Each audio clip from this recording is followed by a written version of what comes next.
There have been some very salacious rumors going around about me in the last couple of days, and I'm going to put an end to that right here and right now, because that's just not very nice. Some bull about me hating Jin and being some kind of Kazuya fanboy or something. That is completely unfair and unwarranted speculation. If I made a list of my top 10 Tekken characters, Kazuya wouldn't even be on it. There's like a dozen characters I like more than him. And to prove that I am not a Kazuya fanboy, I'm gonna make a video of something that has absolutely nothing to do with Kazuya. Kazuya's son. So I'm here to put these awful rumors to rest and throw one to the Jin Bros with a video that is going to be entirely Jin focused. You see what I did there?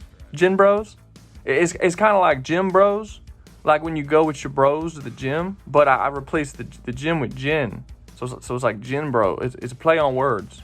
I thought it was funny. But that's enough of an intro, let's get started. There's this idea rolling around the Tekken community that Jin is nothing but a generic emo kid, and that he's pretty much one of the least interesting characters in the franchise. So what we're here to do today is to find out if that's actually accurate or not. Is he as bad as this subset of the community believes? Or is there something more to his character that these people just aren't quite seeing? So Jin's story starts in Tekken 3, where Jin is living out of some cabin in the woods with his mom, like some kind of pot-smoking hippie, when all of a sudden an alien god wizard with the name Ogre for some reason shows up and murders his mom. For a shorthand, Ogre is basically like Cell. I mean, he's basically Cell. And in her dying breath, she tells him to go find his grandpa because his grandpa can help him learn what he needs to learn in order to take on Ogre. Honestly, this part of the story always confused me because his grandpa is a really bad dude, and she knows this. So, you know, just like, that's a bad mom move. You're a bad mom, June. So he goes and finds his grandpa, and under the tutelage of Heihachi Mishima,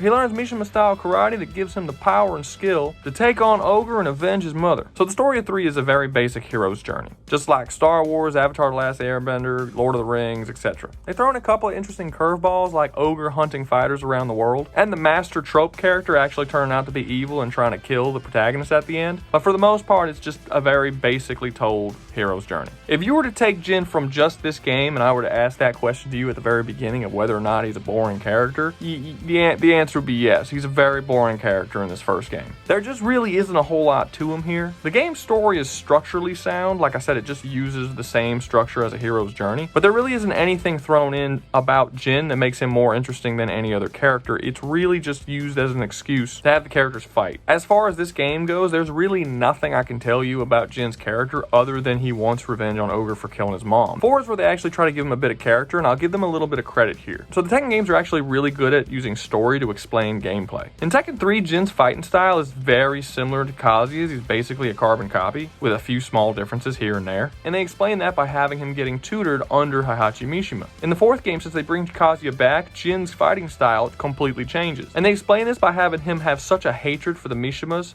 that he unlearns their fighting style and goes back to his original Kazama fighting style. This is actually pretty clever because they took a major gameplay change that needed to happen and they wrote it directly into the character of Jin. So now he has this massive hatred for the Mishimas, which gives him a little more personality than he did in 3. Now you can argue that that hatred for the Mishimas is a little bit unwarranted. While yes, it's true that Heihachi did betray him, from this point on in the series, his goal is to completely wipe out the entire Mishima bloodline, including himself. Like, Jesus Christ, Jin, chill the fuck out. This is what drives him throughout the game, and it's really hard to take it seriously because just not enough happened to him to warrant such a response. It's this desire that compels him to join the tournament for the sole purpose of killing his father and grandfather. It should also be noted that at this point in the series, he's never met his dad, so he has no idea that his dad is as evil as he is. For all he knows, his dad's kind of a good dude, and he's just going to murder him because they have the same blood. Right before he's about to fight his dad in the finals, he gets kidnapped by Heihachi and the Tekken Force, and then strung up in Hanmaru, and then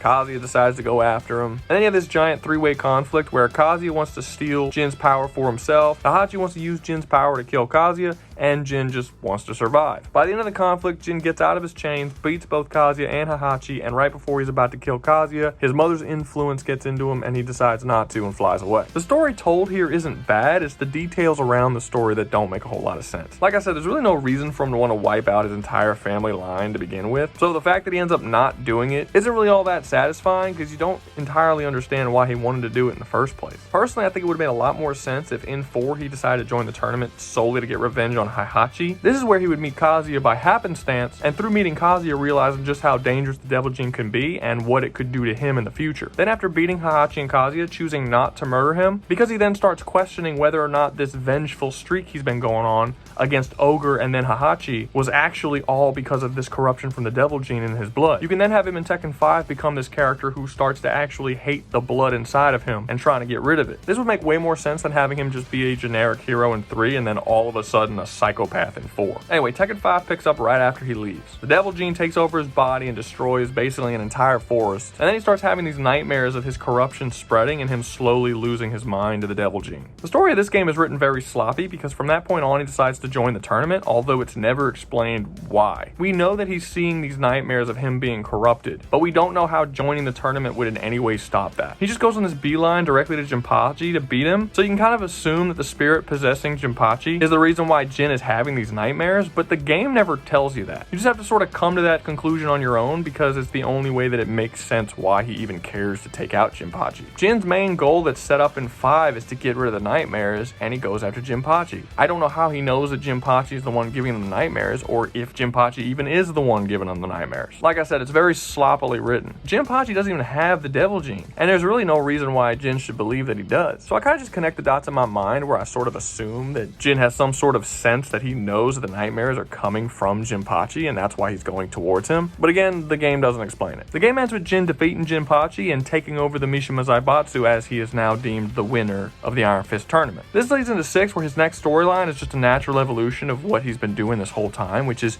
starting World War III. Yeah.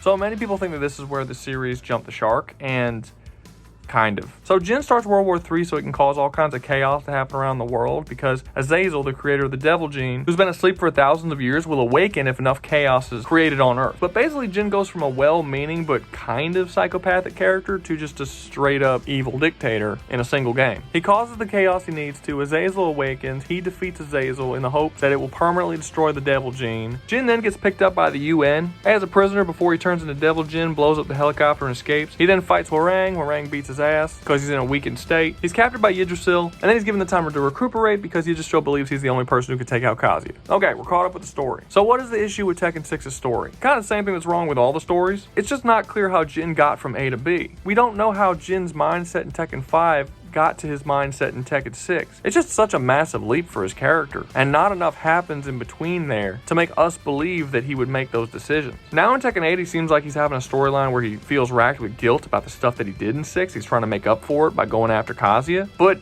just like before, there's nothing that happened in between 6 and 8 that would make us believe that he would feel guilt for the things he did in 6. And don't get me wrong, the storyline in 6 could have worked. If they just gave him a pretty decent explanation at the end of the game of why he believed that this sacrifice was worth it, I as an audience member could have bought into it. The problem is that he doesn't. His explanation is just so generically evil. It makes it seem like he just turned into a cartoon tyrant overnight. Somewhere in the story between Tekken 3 and Tekken 6 is actually a really good character arc for Jin. The problem is that instead of writing that character arc to make sense and have things happen to Jin that slowly changed him over the course of time, they just decided to start writing him that way. Like they wrote in the destinations they wanted to get to without writing the journeys in between. Now with Tekken 8, it seems like they're kind of retconning where Jin was in 6 because people didn't really like it very much, which is probably why there isn't really any connective tissue between his character in 6 and 8, and he's just kind of feeling this guilt and we don't really know what caused it. But it does look like they're going to try and focusing on the story and Jin's character a lot more in 8 than they have in the past couple of games. So hopefully this issue gets fixed. So now to the whole point of the video. Is Jin a good character? It's kind of a hard question to answer, because if I just described Jin's character to you as like one of the main characters of the series, you'd think it was really fucking cool. Jin's character concept is absolutely fantastic. He's a character that starts off the story as a generic vengeful hero, who then finds out about his family history of betrayal and murder, on top of having the cursed blood of a devil. Then the fear of falling to this corruption that has plagued his family for generations begins to corrode his soul, and this fear of hatred snowballs until he gets to the point where he's willing to murder millions of people in this massive suicide attempt to wipe out his entire bloodline. This shit is hardcore. Then you have the bonus concept of not knowing if the decisions that he's making are coming from the devil inside of him or just he himself. Has he allowed the fear and hatred to warp himself so much to the point that he's just as bad, if not worse, than the devil inside of him. He's a character defined by one sole obsession, fear, and self-hatred, who is willing to make literally any moral concessions to complete his goal. I'm not crazy here, right? This shit's fucking cool, especially considering that this is the person that you're setting up as your main character. This would be one of the most interesting main characters since Kratos, like from the Greek games, when he was good. I know that statement pissed off a lot of people. That is a conversation for another time. Maybe I'll make a video about it. The problem with Jin's character is not the concept. It is not Jin himself. It is the storylines they've decided to put him through. Nothing I just described is just me making it up. It's all there in the character. It's just not fleshed out very well. It's not explained. The path to get him from A to B is not clear. We don't really get any good insight into his mind of what he's thinking or how he's thinking it most of the time. And to be frank, the stories that the character is put through are not worthy of the character in them. There's some very basic bitch stories, and they do not capitalize on the potential that Jin has. I think this is a lot of the reason why characters like Heihachi and Kazi are more liked than Jin. Kazi is not a complex character. He's very simple, but his simplicity is capitalized on in the story far better than Jin's is. If you have a story like Kazi where he wants world domination, you can put him through stories where he just tries to kill people and take over the world. But if you have a character like Jin where he has all of these complex emotions and feelings, and you just put him in stories where he just fights people, and you're just wasting the character in a story that's beneath them. Jin could be the best character, but as is, he's not. Is he a bad character? Well, he's a good character concept, but until his character is utilized well within the story, I can't say that he's a good character. At least not yet. I'll give her out of this. Every single Tekken game has gotten a little bit better with the storytelling. And it's looking like 8 might have the best one of the entire series, so I'm hoping he really nails it and capitalizes on Jin's strength. Don't just retcon his character and forget his entire past. Actually build upon who he is as a person. My biggest fear for Tekken 8 as far as Jin's character goes is that they're going to forget all about his moral complexity and just decide to write him as a straight up good guy from this point on. Jin is not just a good guy. He's always shown a general lack of care for the lives and safety of others. Well, as long as them being alive gets in the way of something that he personally wants. He's also a very vengeful character and perfectly okay with murder, as long as he can somehow justify it in his mind as being okay. Keep these aspects of his character intact if you're going to make him a good person. Anyway, that's going to be it for this video. I know that this is kind of like Tekken month for me pretty much, and I'm going to keep making Tekken videos leading all the way up to Tekken 8's release, but I still want to throw in a couple of non-Tekken videos from now to then, so what do you guys think? I'm starting to get a lot more subscribers and views on these videos than I had before, but I don't want to just turn into a straight up Tekken channel. I'm going to always make Tekken videos.